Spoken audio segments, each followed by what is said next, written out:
Nasa ating po linya ngayon si NBI Director Melvin Matibag. Director, maganda umaga po.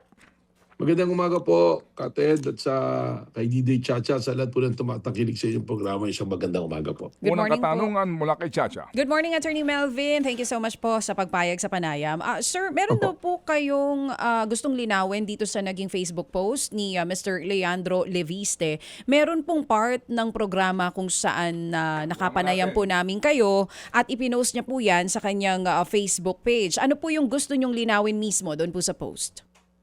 Well, nakita ko po yung pinost niya. Kinuha niya po yung sa ating panayam at sinasabi niya dun sa post niya, dun sa caption ng post niya na ako daw mismo, inamin ko na may mix up, may mali. So siguro po yung mali dun, yung pagkaintindi niya. Sapagkat pinaliwanag ko po, palagay ko naintindihan niyo naman po parehas ni Kated yung aking paliwanag na yung pagkilos na yun, dalawang bagay yung nakita natin. Yung una, yung po yung sa human trafficking side nitong tinatawag na talent manager, si alias Ken. At yung pangalawa, nung nahuli na sila, lumabas yung plano na sinasabi nga po, pinangalanan si Congressman Jing Paras at siya na sinasabing siya ang nagpopondo sang-ayon kay Congressman Jing Paras. Ngayon, ang sinasabi ko po kasing mix-up doon, meron po kasing mga nag-report na ang pagkakaintindi, yung mga babaeng nahuli na yon ay dapat ipapain kay Executive Secretary Ralph Recto. Ang sinasabi po namin, nahuli sila doon sa human trafficking angle at hindi naman din po hinuli yung mga babae, kundi ni-rescue.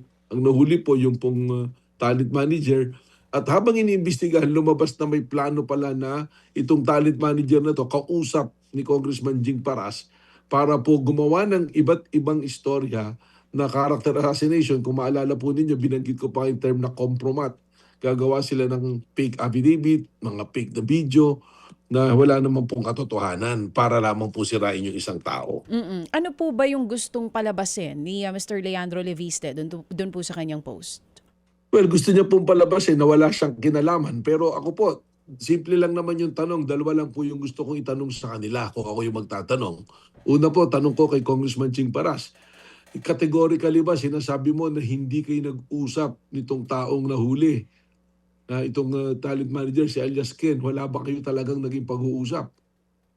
So kung wala, ibig sabihin, hindi na ako pupunta rin sa pangalawang tanong kay Congressman Libiste na, Congressman Libiste, categorically ba itinatanggi mo na kinausap mo si Jing Paras para gawin to? Ang dami ko na pong nakitang post at salita nila, hindi ko po nakita yung categorical denial sa nangyari po na yan, doon sa dalawang katanungan na yan. At yan po yung gusto namin itanong sa kanila. Oo, kaya lang mukhang hindi nyo nga po yun naitanong sa kanya dahil hindi po siya umapir doon po sa subpoena na ibinigay po ng inyong opisina. Tama po ba ito, Director? Hindi po umapil kasi po nagbiyahe umalis po. I want to Wala na- confirm that kasi may mga lumalabas na balita na may nakakita daw po sa kanya sa airport at bumiyahe papunta ng Hong Kong. How true is this? Kailan po siya lumabas ng bansa? Teka lang po, bubuksan ko kung ano yung doon sa ano po, no? Kasi positive po yan, umalis po. Actually, pares po sila ni Senator Ligarda na So, umalis. confirm po yun, kasama po yung kanyang nanay, si Senadora. Magkaiwalay Oo, po, si okay. Leandro de Pisti po, umalis po nung August 2, papuntang Hong Kong. Yung po yung kanyang biyahe. Si Senator naman po, umalis nung August 2 rin, magkaiba po na flight via Hong Kong, pero ang final destination is France. So yun po yung details na nandiyan dyan, ano po. Kailan niyo po inilabas yung subpoena for Leviste, sir? Lunes po, maaga pa po, Lunes pa po. Nauna po ito sa kanyang flight, tama po? Tama po, I'll just check the date po DJ Chacha Sige para sigurado po tayo. Oo, No, na Monday, hindi sir, tayo- is August 3, so mukhang nauna po yung paglabas niya Nauna ng po, bansa. yung ano niya. Pero it was already been made public nung Yeah. Friday. Signed na po yung subpoena na ipapadala. Pero he was able to engage a lawyer. May lawyer po siya na in-engage. So kung umalis na po siya ng August at na-receive yung subpoena, nakapakuha pa siya ng abogado. May pinasa pong sulat yung abogado niya sa amin. Ano pong nakalagay sa sulat, Director? Pares din po nung kay Kong Jing Paras na sinasabi dun sa sulat ang salita po nila kailangan makita nila yung mga ebidensya laban sa kanila. Yung po yung sinasabi. Ang problema po nito, fact-finding po ito eh. Hindi pa naman po sila considered na may kaso, kakasuhan. Gusto namin magbigay linaw po sila doon po sa mga lumabas nga po na issue na ito. Kumbaga gusto rin namin po silang tulungan kung talagang hindi sila involved. Dapat po siguro papanagutin natin itong mga tao na naglalamay po sa kanilang pangalan. Pero as we speak daw, marami na pong mga lumabas na ebidensya eh. So mas maganda po, umarap sila sa amin, sabi naman nila sa tamang forum, sa tamang panahon, umarap po sila dito sa NBI and we will confront them with the evidence that we have. We cannot give them the copy of those evidence kasi po, there is a memorandum circular ng DOJ, yung 048, na hanggat hindi po tapos yung investigation, we cannot release portions of the evidence that we have gathered. Oo. Director, ano exactly yung hinihingi? Is it just the affidavit or yung evidences na meron na kayo? Kung ano daw pong meron para makapagplano sila kung ano isasagot, fact-finding po to. Wala ka naman pong pagpaplanuhan pagka tinanong ka. Dahil ibig sabihin, based on your personal participation and recollection. So yun nga po, doon na lang po yung tanong. Kung ayaw nila pumunta po dito, sagutin na lang din nila sa Facebook po nila. Categorically ba, dinideny ni Jing Paras na nakausap niya tungkol sa planong ito, itong talent manager, at ito si Leandro Libisi naman po, categorically ba, dinideny niya na nag-usap sila ni Jing Paras tungkol dito. Para po magkaroon ng kaliwanagan. Direktor, para lang din po malinaw sa publiko, ano po yung pinagbabasihan ninyo na batas natin na meron na or the provision under NBI na hindi talaga po pwedeng ilabas yung mga ebidensya na meron kayo kung nanghihingi man po nito yung mga inaakusahan? Meron po nga yung Memorandum Circular number 48 po ng DOJ po. Nandoon po yan eh. Tapos decided case na po yan ng mga Supreme Court in Francisco versus Public Estate Authority. Yung po yung sinasabi dyan. Kasi tingnan nyo po, kung i-release namin sila, maaaring makapagtahi ng mga sagot eh. Hindi na po magiging spontaneous yung testimonya. Nung isang beses nga po, parang nung isang gabi, may nakita kong interview ng abogado nila, may sinasabi sila na iba daw, ang nag-approach daw, ito daw tong talent manager ang nag-approach kay Jing Paras para gawin tong plano na to. At humihingi daw ng 6 million. Tapos nakita na raw po nila yung mga affidavit na in-execute ng mga babae na nangyari pa raw 2022 hanggang 2025. So, medyo ginagawa na po ng anggulo. Gusto po namin, pumunta sila rito, we will confront them with the witnesses. Katunayan po, mas malalim na yung nalaman namin dito. Meron pong isang kilala na law office na involved dito, na pumasok dito sila yung maghahanda ng mga affidavit kuno, ng mga babae na ilalabas nila na para magdemanda at mag-press con. Isang law firm, but how many lawyers are we talking about? Apat po. Apat na lawyers. And Opo. very soon, isasapubliko niyo po ito or hindi na? Paano po? Isasapi na po namin sila. Papasapi na po namin yung mga lawyers na ito. Sa For susunod, them to shed light. sa susunod na linggo na po ba ang sabpina Ito nito? po, linggo ito. Today po, paparedy ko na yung sabpina para po masabpina sila. Pero how about ito pong si dating Congressman Jing Paras and Congressman Leandro Leviste? Paano po yun? Kung di sila nagpunta, may plano pa po ba kayo na ipasabpina sila ulit? Ano pong next action nyo dito? Other chance kasi wala naman pong pasok din kahapon, bagyo. Ipapatawag pa rin po ulit namin, parang sa August 11 po yata yung naging resetting noon. Pero kung hindi naman po sila pumunta, then they lose the opportunity to explain at sagutin yung mga ebidensya sanang i-confront namin sa kanila. Then eventually, kung ano po yung saan kami dadalhin ng ebidensya, kung kinakailangan mo yung mga kasuhan, gagawin po namin yun. And sa ngayon po, ang hawak lang ng NBI ay ang talent manager. Yun po mga babae ay napakawala na. Tama po ito? Nasa custody po ng DSWD po. Pag human trafficking po kasi ang kaso, ang mga victim po dito, they are treated victims, yung pong mga nare-rescue na tinatawag. And ang batas po natin, ang direction po is to turn over them to the social workers po. Oo. Ano pong plano natin dito sa talent manager? Is he going to be a witness, director, or paano po ba? May kaso na po siya ngayon dun sa, yun nga sa human trafficking kung saan talaga siya na-apprehend. Then ngayon, he will be a witness dito po sa investigation na to. Ngayon sa ngayon po, Pero kung lalabas nga, sabi ko nga, kung lulutang po dito si Kong Jing Paras at si Kong Leandro Libiste at mapatunayan nagsisinungaling to, panibagong kaso po ang ihaharap natin sa kanila at sila po yung magiging complainant. Mas maganda po sana mag-cooperate sila kasi nagtataka naman po ako, nakubuha ng abogado, pasipag magsalita sa social media, pero hindi naman po sinasagot ng diretso yung mga dapat na mabigyan linaw po. Hindi po pwede kasi sa investigasyon yun, general denial lang, dinideny mo lang na wala. If they want to see the evidence, pumunta po sila rito, we will show it to them. Ganun po yung proseso natin dito. So, base po sa pagkakaintindi ko, Direktor, kahit pa nagbigay na ng kumbaga mga ebidensya at salaysay, itong talent manager, tuloy po ang kaso sa kanya. Hindi po tulad ng mga lumalabas sa social media na gagawin daw siyang witness at walang kaso. Magkaiba po yun eh. Magkaibang kaso po yun. He still be responsible po dun sa kung saan talaga siya nahuli. Wala po kaming pag-uusap na ganun. Katunayan, hanggang ngayon, nakadetain po siya because ang recommendation po ng inquest fiscal, no bail po. May mga bago na po ba siyang impormasyon na naibigay po sa NBI? Nagbigay po siya ng additional na salaysay kahapon at hindi lang po siya, may mga iba na po kami mga testimonial evidence na gusto namin pong ipakita sa kanila kung gusto nila makita. And yung information that he shared yesterday, hindi pa po yun po pwede na ma-share sa publiko? Well, kasama na po rin, nagsalita po yung lawyer niya na sa kanya nga siya ngayon nagbulgar na may 4 na lawyers from one law office na na-identify po nitong talent manager. Oo. So talagang yung mga evidences na hawak nyo ngayon, matibay na may trap talaga na planong gawin, not just with ES Recto, maging sa iba pa nating matataas na opisyales.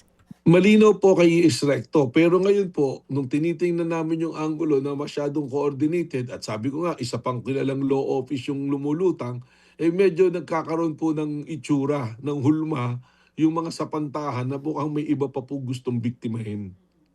But right now, the evidences na hawak nyo is yung para po talaga kay ES Recto. Yung po mga Very clear po. Oo, yung mga officials na nababanggit ngayon sa mga media reports, there's DPWH Secretary Vince Dizon, John Vic Remulla, and others, wala pa po tayong ebidensya tungkol po doon. Wala pa pong matibay, kundi ang sinasabi nga po natin dyan, nagkakaroon po ng hulma because of what are unfolding po. Opo. Kung ano po yung mga unti-unti nating nakikitang ebidensya. Oo. Direktor, last na lang on my side bago po yung iba pang mga katanungan ni Manong Ted dito. May ugnayan na po ba kayo kay ES Recto? Siya po ba'y magkakaso rin dito? Paano daw po? Anong actions na gagawin niya?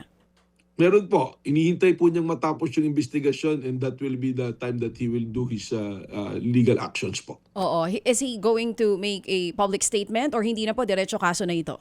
Wala po kaming napag-usapan ng legal team niya tungkol doon, kundi gusto nila matapos namin yung investigasyon at kung ano man yung aming magiging findings, they will act accordingly po. Was he surprised dito po sa planong trap sa kanya? Well, nagulat po siya sapagkat una-una hindi niya rin po kilala yung mga tao na ipinakita namin. Hindi niya kilala talaga, pero siguro po in the other end, baka hindi na rin kagulat-gulat para sa akin dahil he can be targeted for so many reasons. Local politics can be one, yung po yung sinasabi ng isang witness doon. Pangalawa, dahil siyang alter ego ng ating presidente. At kung may katotohanan nga yung mga istorya na targeted yung mga opisyalis na matataas na pwesto ngayon sa gobyerno, then talagang I think he is a very well candidate na targetin po ng ganito pong proseso. At ito po mga motibo na binabanggit ninyo na malamang politika, yan din po ang pakiramdam ni ES Recto na mukhang dahilan nitong posibleng trap sa kanya. Wala naman po siguro makikitang ibang dahilan. At categorically nga po, sinabi mismo nung si alias Jen, ng babae, na yun yung abot ni Congressman Jing Recto, Jing Paras, na yung pahayag niya mismo na dahil sa lokal na politika. At may mga sinasabi pa na masasamang tao dahil niloloko nila ang tao. Ganun po yung mga lumabas doon sa storya ng ating witness po. For clarity po, Director, yun ho bang talent Opo. manager umamin sa inyo o sa mga ahente ninyo na talaga namang may mga customer siya na mga taga-gobyerno? Wala pong direkta doon sa kanyang affidavit, pero sa ngayon po, yung ang cyber warrant namin, makikita namin doon sa telepono. Pero Mhm. sinabi naman po niya, meron po siyang sinasabi, pero sabi niya, PR lang, yung parang Mhm. date lang. Ganun. Sabi nga niya, Aha. ngayon lang nga ako may involve dito sa ganito, sa Aha. ganyan na Ah. sistema. Escort. Pero there's a strong indication po, Kate, I know what you're saying, but there's a strong indications na meron pong mga involved po na malalaking tao. Escort service. Ganun na nga po, Sir Ted. O sige, iiwan ko po muna yung topic na yan habang ito po ay nagpapatuloy ang investigasyon. Alam niyo na po ito, Director, ito pong umano apat doon sa mga nagpapakilalang bodyguard raw ni Saldico ang nagbago na po ng statement? Yes, na balitaan ko na po, and even before lumabas yan, there are already feelers coming in na gusto pong makipag-usap sa amin ng una, dalawa, tapos apat, and they say na later on, dadami pa po. Pero we are validating, pero tapos Oo. lumabas na nga po sa news, nilabas na nila na gano'n. At Oo. ako naman po, consistent to what we have investigated nung pumunta po sila rito, Kated, kung naalala niyo, pinatawag po namin sila. Mhm. That is consistent to our findings and recommendation po. Kaya hindi na rin po ako nagulat na mangyayari po yan. Findings and recommendation po na ano, sir, para lang mas maliwanag. Hindi po namin binigyan ng malinaw na credibility yung kanilang statement doon because unang-una yung hesitations, tapos pangalawa hindi naman po nila pinirmahan, yung kalahati pumirma. Mhm. At kung maalala nyo po, Kated, sinabi ko na nga, November pa lang, kasama na nila hanggang bago lumabas noong February. Mhm. And ang aming pong findings doon is it looks like na kinu-coach nga po nito ni Attorney Balico dito mga 18 Marines po na ito. Okay, so kung hindi nyo po tinanggap, no, hindi nyo binigyan po ng bigat itong mga binabanggit nyong salaysay nitong nagpapakilalang mga bodyguard raw o delivery boys ni Saldico, bakit yung iba dito ay tinangkilik ng ombudsman? Well, I cannot speak for Ombudsman, Mhm. Kated, ano po, no, they are an independent body. Baka meron po silang nasisipat base sa kanilang lente na maaari po nilang magamit. Sa amin naman po kasi, ang amin pong tiningnang kabuuan po nung joint affidavit po, yung pinagsamang sinumpang salaysay. Oo. Because ang challenge nga po namin noon, Kated, is Mhm. hindi pwede na sama-sama, ano po. Oo. So yung ang understanding ko po rin kay Ombudsman, meron yatang 8 na nag-issue talaga po doon ng salaysay. Yung sa amin po rito, Mhm. 4 or 5 lang po yata yung pumirma doon sa Okay. salaysay nila. Opo. Gaano po kalalim ang inyong kaalaman dito ngayon sa apat na umano'y bumaligtad na nag-recant at may bago ng kwento? From the information po na binigay sa akin, meron lang pong isa na identified yung pangalan, but yun lang po, I will keep it on hold until lumabas po na pusa po or manggaling na rin po sa kanila. No po. Opo, sige. As we speak now, meron po mga pending cases na, di ba? Si Attorney Baligod and I think pati yata si former Congressman Defensor at ito hong mga nag-execute ng affidavit, yung mga humarap doon sa hearing po, no? Yung mock hearing umano ng Blue Ribbon Committee, etc. na pending po na cyber libel, di po ba? Tama po, iba't ibang korte po yan. I Okay. understand. There's Quezon City. Aha. Tapos recently po, may pinalyatang 3 cases sa Las Piñas. Mm. So, iba't ibang lugar po. Napakarami po niya na pumasok na perjury cases po. At ang NBI po ay isa sa mga nag-imbestiga actually, right? Dito po sa mga inihain halimbawa ni former Secretary and Senator Leila de Lima. Hindi, Lima. Tama po. Yung compare kay Father Plaby, yung kay Secretary de Lima. Tapos pinorward lang naman po namin sa DOJ. DOJ po yung amin pong naging findings sa investigation. Aha. And ang finally po, ang nagpasa rin yan, ang nagdesisyon din po whether to file it based on the standards ng DOJ is ang Department of Justice din. Okay. Anong effect nito ngayon? Ito pong sinasabi na recantation ng apat doon sa nag-execute daw ng isang affidavit lamang. Dito ho dito ho ngayon sa mga pending cases ng cyber libel at perjury. Well, not as an NBA director, Kated, ano po, as a lawyer, ano po, as a practicing lawyer, Aha. kahit na, halimbawa, binago nila, nag-recant, but yung pong paggawa mo ng perjury was already been committed eh. Okay. So, it will have an effect. Probably, pwedeng kung umakyat sa korte, it can be a mitigating circumstance para bumaba po yung parusa. At depende rin po rin sa mga nag-aakusa at sa prosecutors kung pwedeng pagbasihan para ma-expound sila as a defendant. Ano po. Pero for me, hindi ko pa po napakinggan buo yung statement nung apat at kung ano Okay. po yung nilalaman ng affidavit nila. Ah, ah. Sa akin, there should be a categorical denial at sabihin talaga na kaya namin ginawa to, nakalagay dapat doon, inutusan kami ni ganitong Okay. tao, itong ganyan. Then, Opo. probably humingi po ng totally nakapatawaran doon sa mga taong pinanggit doon. Mhm. And mag-hope sila na patawarin po sila. Opo, Attorney Director, meron ba kayong informasyon kung sino naman ang nasa likod nitong pagbaligtad itong apat? Well, as of now, wala pa po kaming information doon sa ganyan. Pero ang aking pong, ang aking pong logical or intelligent guess sa Kated, so to speak, is from the point of investigation, baka napapagod na po itong mga to eh. Sa dami ng kaso na nilabas, baka tapos may mga pangako na hindi nangyari, hindi natupad. At unang-una, yung isang handler nila nakakulong, si Congressman Mike Defensor. At tapos naririnig naman natin sa mga interview ni Atty. Baligod na wala silang mabigay. So, at based on the statement of themselves also na may mga pinangako sa kanila na hindi natupad. Opo, inyo na ho bang nasilip man lamang o pahapyaw na nabasa yung laman ng kanilang affidavit, tong apat na ito?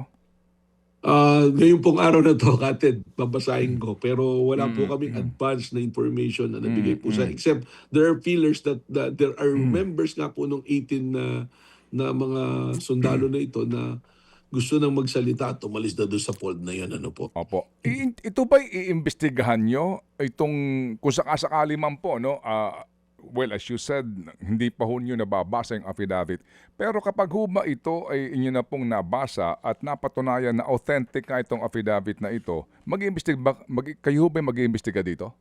Tama po, Kated, gagawin po namin yun because we will look into the person who is responsible for all these troubles. Ano po?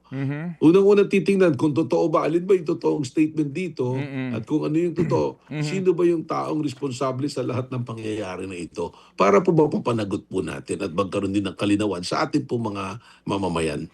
Okay, kasi sir, kung babasahin po natin, nagkaroon kami ng kopya nito. No? Ito ho ngayon po'y kumakalat na nga at may mga ilang pong nagbibigay po ng kopya. Bagamat sabi nga po ninyo, subject for validation po ito. Ito po yung notaryado din. Nandito ho yung pangalan po ng isang abogado ng notaryo. Pero sa kanila pong kwento, maliban doon sa kanila pong pagsasabi, ito po yung aligasyon nito pong sinasabing apat. Isa yung identified kasi hindi nabura yung pangalan sa mga dokumento. Ang aligasyon nila dito, number one, sila umano ay kinuha bilang bahagi po ng blackmail scheme, no? Sa mga taong pangangalanan.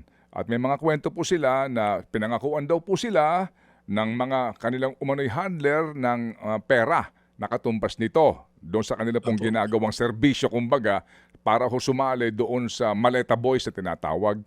Pero ang kapansin-pansin po dito, Direktor, yung apat, tatlo dito ang meron pong sinasabi, bagamat hindi po pinapangalanan, pero may aligasyon sila dito na sila po ay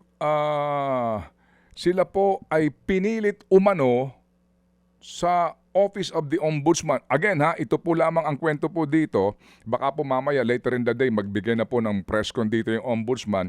May aligasyon sila dito na meron daw pong umano'y abogado, nagpakilala ng abogado doon sa Ombudsman nung maghahain na ng affidavit para ho kila Martin Romualdez et al. Ito po sinasabi nila dito, no? Ang sinasabi nila, halimbawa po ng kanila pong statement dito, no? Nang pumunta ako sa opisina ng Ombudsman, agad akong kinausap ng mag-isa ng kanilang abogado, etc. etc. At ipinakita sa akin ang sinumpaang salaysay na nakahanda na maliban sa aking lagda. Sinabihan ako na makabubuti sa akin at sa aking pamilya kung ako ay makikisama na lamang at pipirmahan ang dokumento. Ito ho yun, etc. etc. Pero sabi niya, natakot daw siya. Dahil nga daw po sa sinabihan siya na yung mga tao na handler ninyo, nakakulong na ngayon, baka makulong ka rin. Ganun po ang mga kwento, halos pare-pareho, nung tatlo. So may aligasyon sila dito, umano na during the time na sila nagtungo doon sa Office of the Ombudsman, hindi pinangalanan po kung sinong tao, yung baka nagpapanggap rin po taga-ombudsman, pero opo. allegedly po, ang sinasabi dito, parang yung complaint laban kay Romualdez, ang pinapipirmahan sa kanila ng pilit.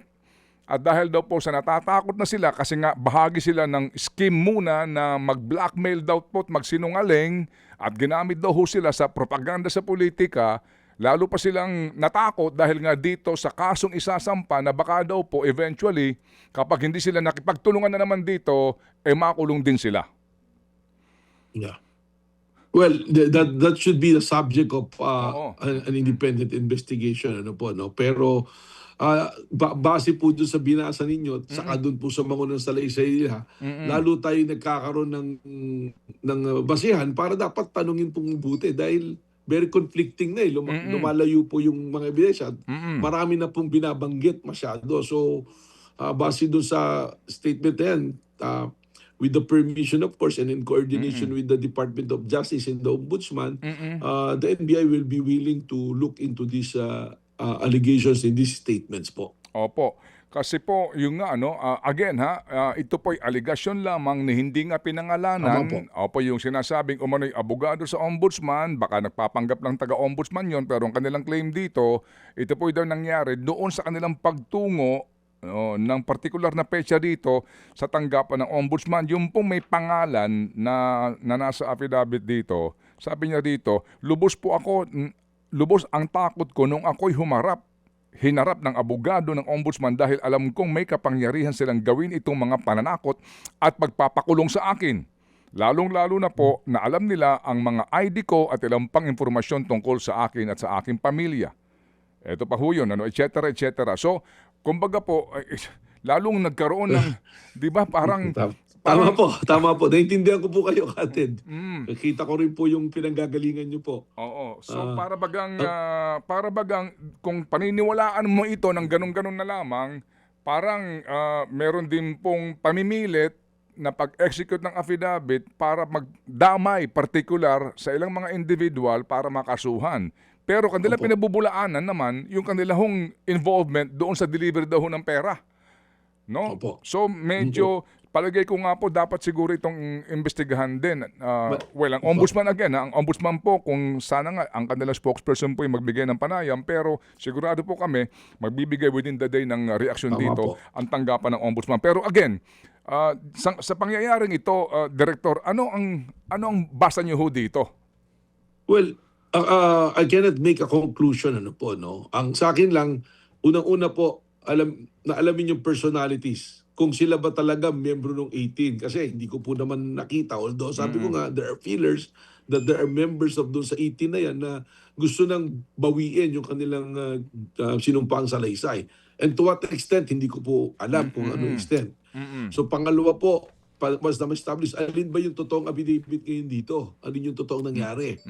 So mas malinaw po na investigasyon at mas malalim na pag-iimbestiga na kailangan pong pag-usapan ng aming mga ahensya. Kami bilang primary investigating body, ang ombudsman naman po, may sarili ring mandato to investigate at andyan po din ang DOJ. So kailangan po natin itong suriin. Malino po dito, titingnan natin ano ba yung motive ng paglabas, ano ba talaga yung direksyon. So marami po tayong anggulong titingnan. Kailangan makaharap po natin sila at matanong kung paano po ito nangyari. Ang mangyayari po nito, babalik po tayo mula sa simula. I-rewind po natin mula sa simula. And to have a conclusion kung ano talaga yung pinakatotoo at logical, hindi lamang base sa pag-analyze, but we have to get additional evidence and informations to support whatever will be the findings po ng mag-iimbestiga po. Okay, at dahil po nga sa, kumbaga, ang konteksto ho ng affidavit na ito, ang sinasabi daw po na pamimilit umano na paghain ng affidavit para sa pagkakaso ng ombudsman sa ilang partikular na tao, dito ho ba mahalaga din na malaman natin sino na naman ang handler nito? Tama po kayo. Kasi who will be benefited? Di ba po? Anong benepisyo? Pero hindi naman ibig sabihin if that person will be benefited, mali or tama. Maaaring baka yun yung totoo. So it's really a big investigation and fact-finding to arrive to the truth. Kasi lalabas po dyan, what will be the value nung salita nitong apat na to. Dahil from the start po, hindi mo na pwedeng pagtiwalaan lahat yung kanyang sinasabi. So yun na po pumapasok yung sinasabi ko that there should be additional evidence which will support kung alin pong claim nila yung totoo at tama po. Kasi dito, pinangakuan ako ni attorney, ito ho, ng malaking halaga pag naging matagumpay ang scam na ito at bilang katibayan, sinabi pa nito sa akin na etc. mga taong ito, etc. Meron daw tulong. So pinangakuan sila ng pera, hindi natuloy. And then nagkaroon Ayan po. ako ng duda nga, etc. Pero ngayon, isipin mo din, baka na naman Maaari sila ba pinangakuan ng yan, pera Apure? na Ano po? naman. Di ba? Oh, tama Pinangakuan po na kayo. naman po ng pera. Tama po kayo. Tama po kayo. Pero consistent to our findings nga po, doon sa aming investigasyon nung una, lumalabas na dyan. Pero ngayon, ang haba-haba ng panahon, ang daming interview, ang dami nilang public statement, pumunta pa po ng Senado, nagkagulo-gulo. Ang claim nila, parang yun yung talagang they're swearing to the truth. Tapos all of a sudden, meron pong ganyan na statement. So, kailangan po nating malaman ano ba talaga ang dahilan at saan ang gagaling at kung sino ang mga nasa likod po. Kung sakasakali po na mapatunayan po ng inyong mga ahente na may basihan itong mga bagong aligasyon ng apat na ito ba'y karagdagang kaso kila Attorney Baligod at kila former Congressman Mike Defensor? Po, malinaw po yan kasi sabihin obstruction of justice yan tsaka yung you're encouraging a person to bear false witness ka doon sa isang hindi naman po nangyari at ginawa. Yun po yung ating titingnan dyan. Mas marami pong dapat ipaliwanag. Okay. Iimbitahan niyo ba itong apat na to sa NBI po, formally, sir? We have to identify first kung sino po sila, yung apat na yan. Kasi hindi naman po pwede na manatili na ganun. Ang isa lang question ko nga dyan, bakit kailangan magtakip pa ng mukha? Alam naman natin, nung sa 18 noon, matapang na lumalabas na nandiyan po . So, ang malinaw dito, kung sila talaga member doon sa 18, malaki pong mess to. It's a big mess na nandiyan sila na the only thing that will save them is lumabas na talaga yung katotohanan. Not only from their words, but they should come out with the supporting evidence and supporting testimony of other personalities po siguro. Yung isang affidavit dito, na lantad yung pangalan na nag-execute, may abogado pati ho yung kanyang pangalan nandito rin, etc. ng mga detalye, yung kanyang lisensya, etc. Ito ho bang abogadong ito ay kukontakin po ninyo para makausap din? Ayan, siguro po. Ha? Kasi kung kilala na, pwede na po nating ipatawag para magbigay linaw. Kasi legally, meron pa po tayong mga question din dito. Kated, tingnan po ninyo. Yung 18 na yan, effectively, they're under the care of their lawyer. And who is their lawyer, technically? Si Attorney Balicod, hindi po ba? Doon po under our practice, doon sa practice po bilang abogado, you cannot come in as a lawyer na itong tao na to unless meron kang tinanggal mo na yung lawyer na yun. But of course, impliedly, tinanggal na siguro si Attorney Balicod because of the statement. If sila nga po yung membro ng 18 na yan. So, yung sinasabi ko lang po rito, ang daming complications, pero mabuti kung sinasabi niyo po, may lumabas na lawyer at may pangalan na, we'll probably subpoena them. But first, before we do that, we have to coordinate with the other agencies like the Department of Justice and the Office of the Ombudsman po. Okay, sige. Yan huy kaninyo, misteryo din. Kasi noong sila'y lumantad na sa ilang pagkakataon, sa ilang mga okasyon, ang kanilang mga muka, and ngayon po, lumantad yung apat, takip na yung muka. Sa ilang pong, sa interview ng media, at dito nga po sa ilang news outlet. That's a mystery now, Director. Tama po kayo. Yun din nga po yung observation ko. Kasi you cannot cover the truth . Magkaiba naman po to. Ito naman pong request sa amin itong, gusto lang po ibalik with your permission, itong pagtatakip ng mukha nitong ating talent manager tsaka nung babae. That is the request that we have to give in dahil hindi naman po sila lumalabas po publicly. Pero dito po sa lantad na po yan . Kung sino-sino na po nag-interview. Mas maganda kung lumabas talaga kasi alam nyo, yung with social media ngayon, they can be so cruel. Lalo na kung nagbago ka ng stand, hindi mo nakakampi yung isang team, ay sigurado yan, kakatakot na bashing ang dadanasin po niyan. At kung sino-sino pagbibintangan. O sige po, so Director, I think this developing story at within the Tama day, po. baka po magkaroon po ng clarity na po, no? Dito po sa pinakabagong Yes, balitang Captain. ito sa sinasabing napapakilala na Maleta Boys. Salamat po, Director, sa inyo pong panahon.